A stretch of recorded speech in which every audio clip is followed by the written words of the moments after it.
Assalamu alaikum. Thank you very much for having me today to take you through this important topic. Now, what I wanted to say before I even start is this is a very emotive issue, and you may have heard in the news almost every day halal in the news. There are reasons why this is so. Halal has got a number of ethical and also welfare concerns. So I will touch on these things today as we go along. So some of the things I'll be showing, I'll have to show you videos and also photos. Some of them may be sensitive or some of them may be emotional. So if you do not feel very comfortable watching, looking at blood or seeing blood or seeing animals being killed, I'll ask that when I'm going to show the video, I'll pre-warn you so that you look away before I show the video. So let's walk straight into it. So halal meat production. Why do we see halal news or halal in the news almost every day? There are so many reasons. Some of them are positive, some are negative. And it doesn't always mean that because something is negative about halal, it is true. Some are misconceptions and some are, as many people will say, fake news. So one of the reasons why halal is in the news every day is because halal adds a lot to the UK economy. So if you look at the population of Muslims, we represent less than 5% of the UK population. Now compare this to the amount of halal meat that is consumed.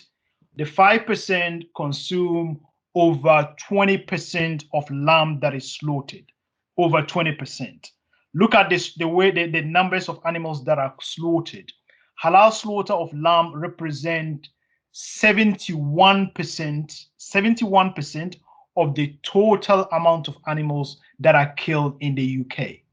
5% of this population, as I said, slaughtering over 70% of animals. That is huge. So in terms of the economies, it is significant.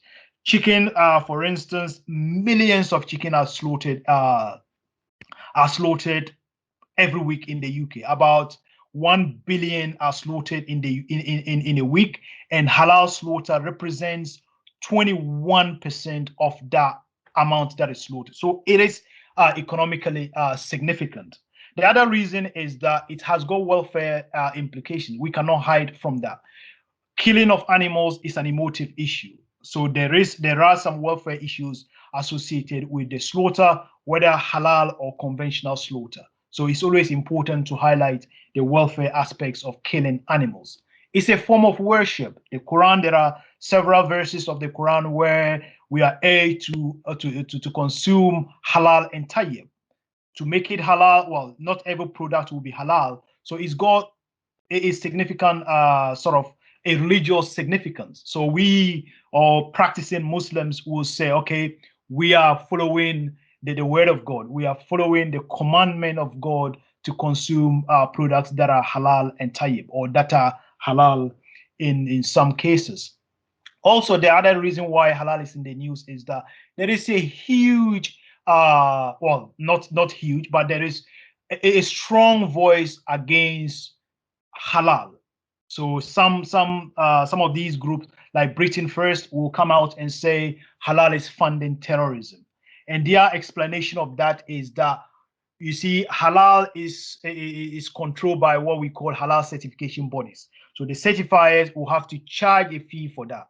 So the Britain First and other anti-halal groups will come out and say, because of the amount of money that is made from certification, we well or that money is then used to fund terrorism. There is no evidence to support that claim.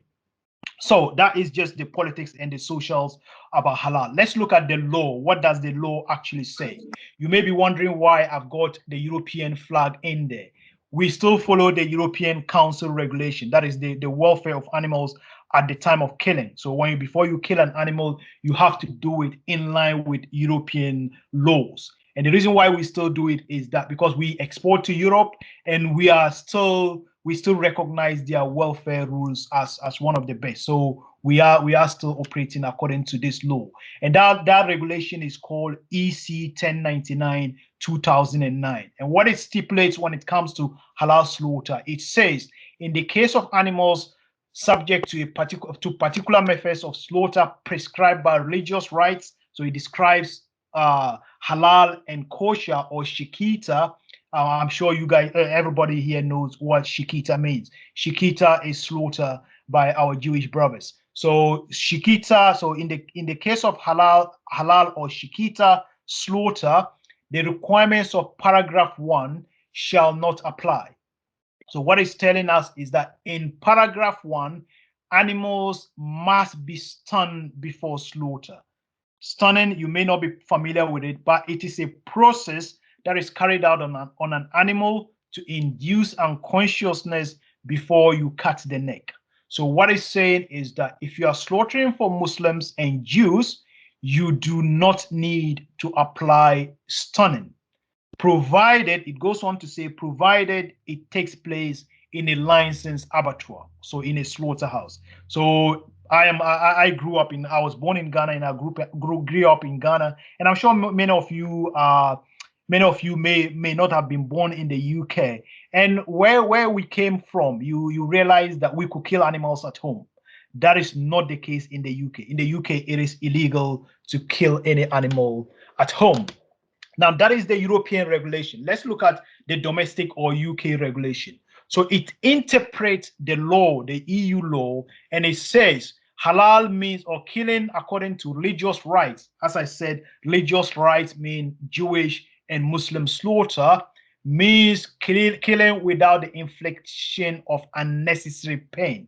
So what the law is saying, before you slaughter for halal or kosher, you need to make sure the welfare of the animal is protected. And this is in line with both the Quran and other Islamic scriptures, where God is asking us to take care of animals, where there are verses of the Quran where we are compared as the same communities as non-human animals. So welfare is significant in Islam. Then the law is telling us to be cautious when it comes to the slaughtering of animals. So these are the European and domestic regulations, and they all emphasize on welfare, protecting welfare during religious slaughter. So a few years ago, myself and colleagues in Bristol University published this paper, and what we looked at was, we're looking at modern slaughter methods that actually divide scholarly opinion. And I'll show you some of these things. So the first one is what I mentioned, called stunning. So stunning, you put electricity through the head of the animal to knock it off unconscious before slaughter. Apart from the electrical, you also have what we call mechanical stunning, where you can apply a mechanical device before slaughter. We do have another one called gas stunning, where animals are exposed to gaseous mixtures before slaughter. So these are the things we looked at when we were looking at the modern systems that divide Islamic scholarly opinion. And it's an interesting paper. If anybody's interested in it, I can definitely send it to you. My email is there. So if you get in touch, I will send it to you. So in the UK, so let's forget about developing countries and all that. Let's look at what happens in the UK. So in the UK, animals can be slaughtered by three main methods. The first one is traditional halal slaughter, which is done across the world, where you slaughter the animal with no anesthesia, no stunning, nothing. You just bring the animal alive, bleed the animal with Bismillah, Allah Akbar, and that is then you are good to go. So that is the traditional method. The other method is called pre-slaughter stunning, where you stun the animal before you bleed it. And the reason for that is it is believed that the stunning will induce unconsciousness. So when you cut in the neck of the animal, the neck doesn't feel any pain. But it is controversial. As I said, some Muslims accept it, others do not. The other one is what we call post-neck cut stunning or post-cut stunning. In this system, you cut the neck of the animal and then stun it. So pre-stunning and post-stunning. So pre means you stun it before you cut the neck. Post means you cut the neck before you stun it. So those are the three main methods of slaughter that are used in the UK. Now, so how are animals stunned? So I already mentioned that you can stun an animal with an electrical stunning. So you apply electricity to the head.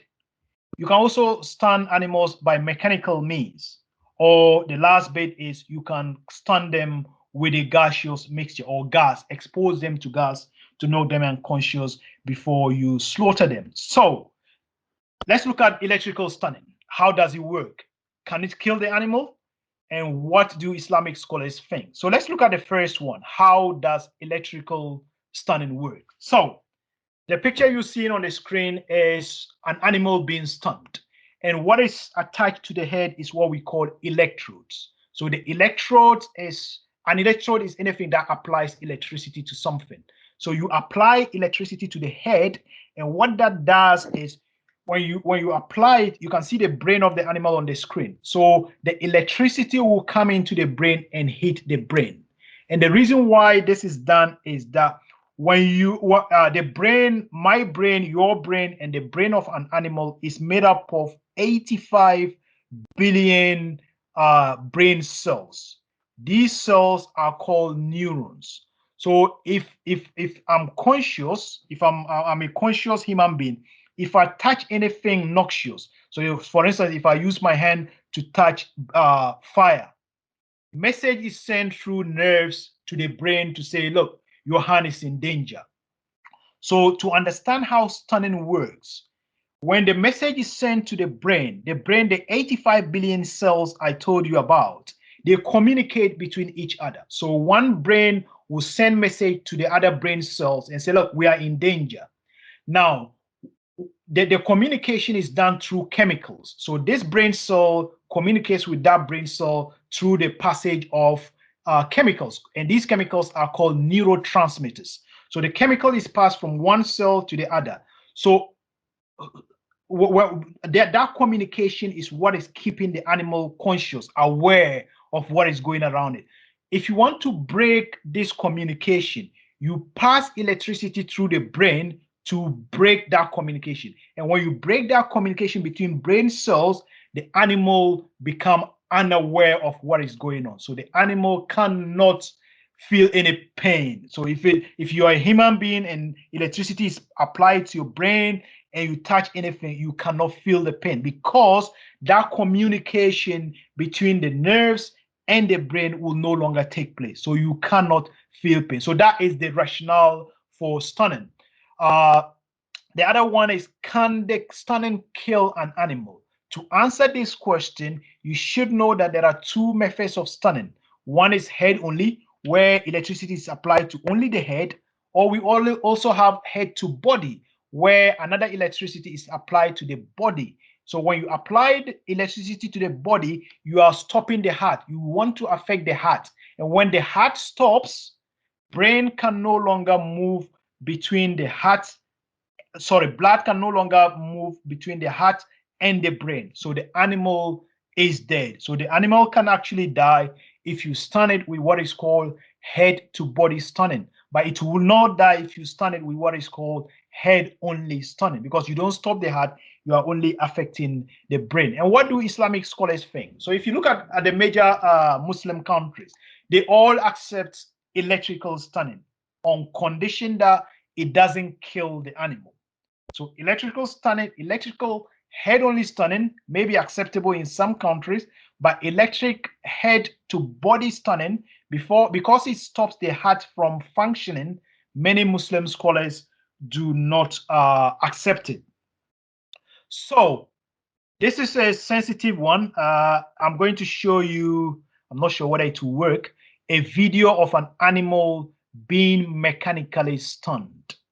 So if you are not comfortable with seeing an animal being stunned or killed, please look away now. I'll show you how it's done. So how does it work? You apply, it's like a gun. You put it on the head and apply and shoot the animal. When you shoot the animal, you see that the animal will collapse immediately. So it's lost its consciousness. It's lost its consciousness. This is controversial because it damages the brain. It causes physical damage of the brain. So because of that, many Muslims in the UK will not accept this method of stunning. So some scholars, most scholars will tell you this is not acceptable. So I'm going to show you the video. I may have to lower to reduce it a bit. Hopefully to work. I hope it works. Yeah. So I hope you can see it. I'm just gonna. No, I thought I could increase it, but I hope you can see. Yes.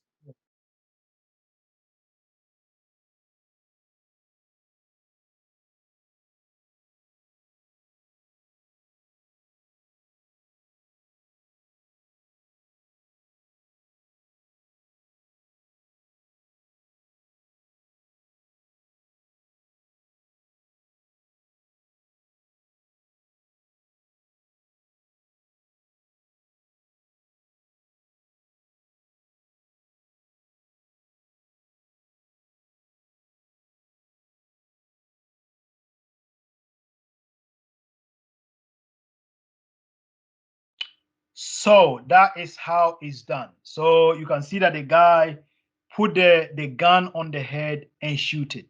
When you do that, you see, this is the easiest way to kill an animal, whether a human or an animal. When you hit the brain is the computer. The brain is what is making me conscious. It's making me talk to you. Without the brain, I'll be gone. Without the brain, there is no human being.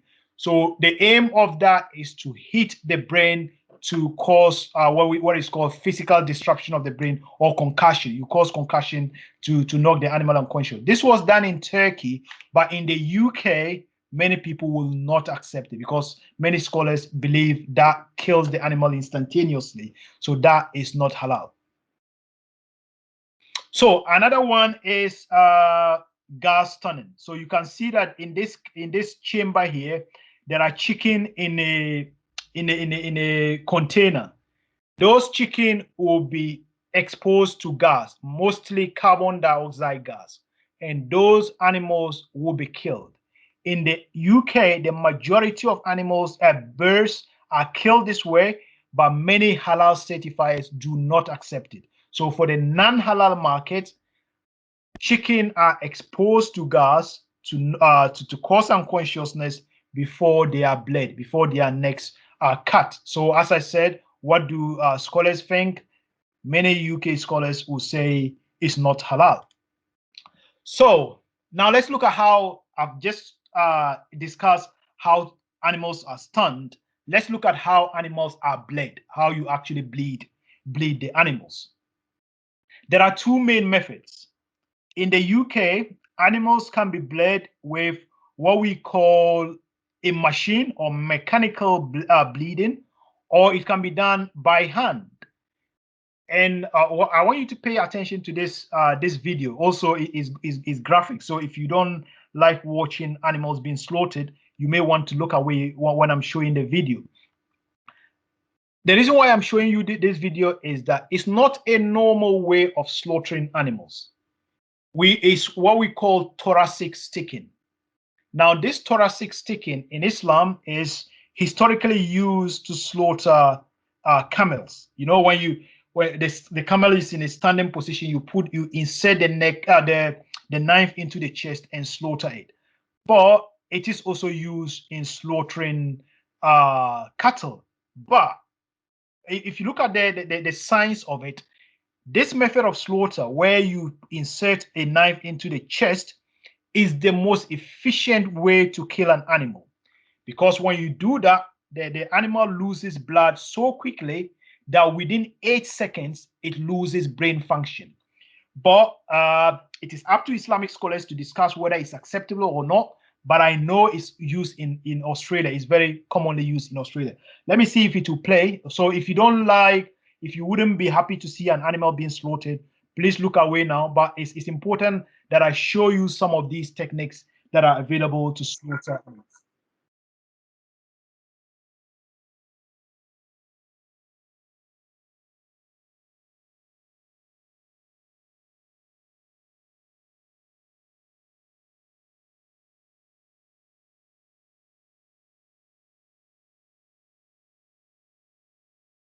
So that's it. So what you see that the guy had to cut the skin first, and if you observed, he used a different knife to cut the skin, put it away, and then use another knife to insert into the thoracic cavity to sort of cut a blood vessel called brachiocephalic trunk.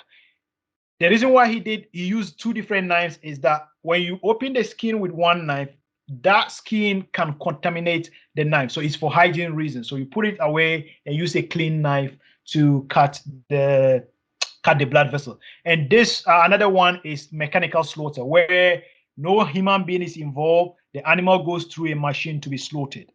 The majority of Islamic scholars will tell you it's not halal. Others will tell you it is, because we have got differences of opinion, as you know.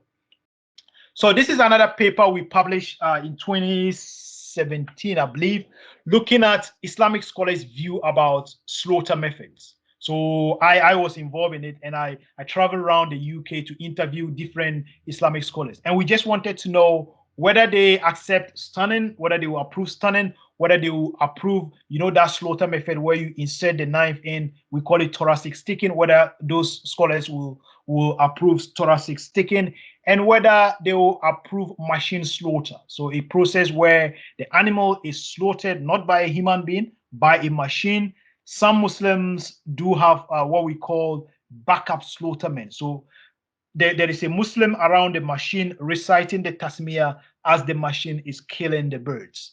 Some Muslims, as I said, some scholars will say it's halal, others say it's not halal. I'm not a scholar, I'm a scientist, so my duty is to feed or to give scholars the right scientific information to make the decision as to whether something is halal or is not. I'm not a scholar, I'm only a scientist. So I give advice or information to scholars on different methods of slaughter, so that they can make informed decisions. So that is it. I'm gonna hand over back to the moderator. So if we have any questions or any discussions, we can go on.